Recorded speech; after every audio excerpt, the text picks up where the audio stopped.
Hello again, and welcome back to the world of Ninth Dawn 3. With such an expansive world to explore and so many activities to unlock and grow, you'll likely find yourself needing gold, items, and experience points in abundance. In this video, we're going to take a look at some tips and tricks for keeping your pockets lined and your levels steadily increasing so you can more readily enjoy all that the game has to offer. These strategies are helpful for all level ranges, from brand new characters to battle-hardened veterans, and often help on multiple fronts, so let's jump in and see them in action.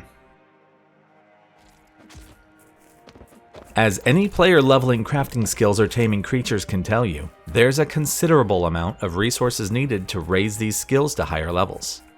While you gain many items during general gameplay, leveling skills more quickly often requires large amounts of ingredients or copious amounts of gold to purchase what you need from a shop.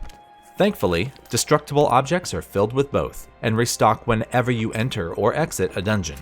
A helpful method for taking advantage of this is to find a collection of breakable goods near an entrance without too many enemies lurking about. Break all the things. Rolling is my method of choice. Then head for the exit and go back in. Repeat this as many times as you'd like to fill your inventory with crafting goods and gold. The money gathered will be relatively low, but you can sell any ingredient you don't need to make up for it. If you're fast on your feet, you can venture further in and run through larger areas of a dungeon, collecting more in a single visit before bolting for the exit. You can also use this method to repeatedly fight enemies and loot what they leave behind, though there are better methods for doing that we'll discuss a bit later. Either way, soon you'll find your ingredient and money needs a bit easier to deal with. Another great method for making some gold is to take up mining. You can purchase a pickaxe from Hobson in Furloon right after completing his Teach Me Smelting quest.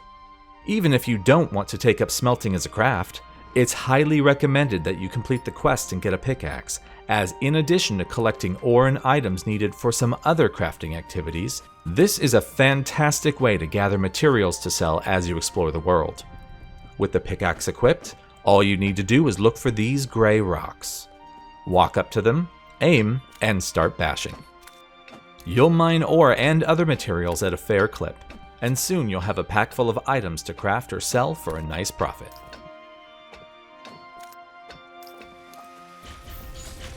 Due to the open nature of the game world, you'll often find yourself encountering enemies that are too tough for you to fight, requiring you to do a bit of leveling before you take them on.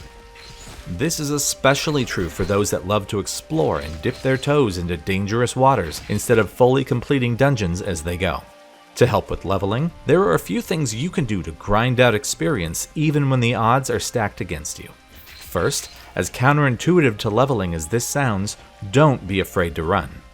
The XP loss from dying usually outweighs the cost of winning a difficult fight, so be sure to pick yours with care. Finding a good location with groups of enemies near to a bed where you can heal up for free is extremely helpful, as you'll save both healing items and mana by letting the bed do most of the healing. Next, try to tame some creatures to fight alongside you. They start out weak, but each one adds up and can help you win fights that would be a struggle on your own. Tamed creatures can die in battle, but they're resurrected whenever you use every necromancer's best friend, the Bloodspawn portal. A good strategy is to take your party into a heavily populated area with monsters that are a bit too tough to tackle safely. Run in guns blazing, letting loose with any skills you have available, and allow your tamed creatures to do most of the work while trying to keep yourself out of harm's way. Once most of the party is dead, run back to the Bloodspawn portal to resurrect them. Sleep in a bed to heal yourself, and then head back into the fray. There's little need to focus on keeping your party alive since you'll just be bringing them back soon anyway. Enemies respawn just as breakable items do, so once the area is cleared, find a dungeon, enter and exit, and repeat. If taming creatures or recruiting companions isn't to your liking, you can instead find enemies that are closer to your level and go it alone. Whichever way you choose to fight, each attempt will net you a bit more XP, items, and gold, giving you a steady stream of progression and making you a bit stronger with each level you gain.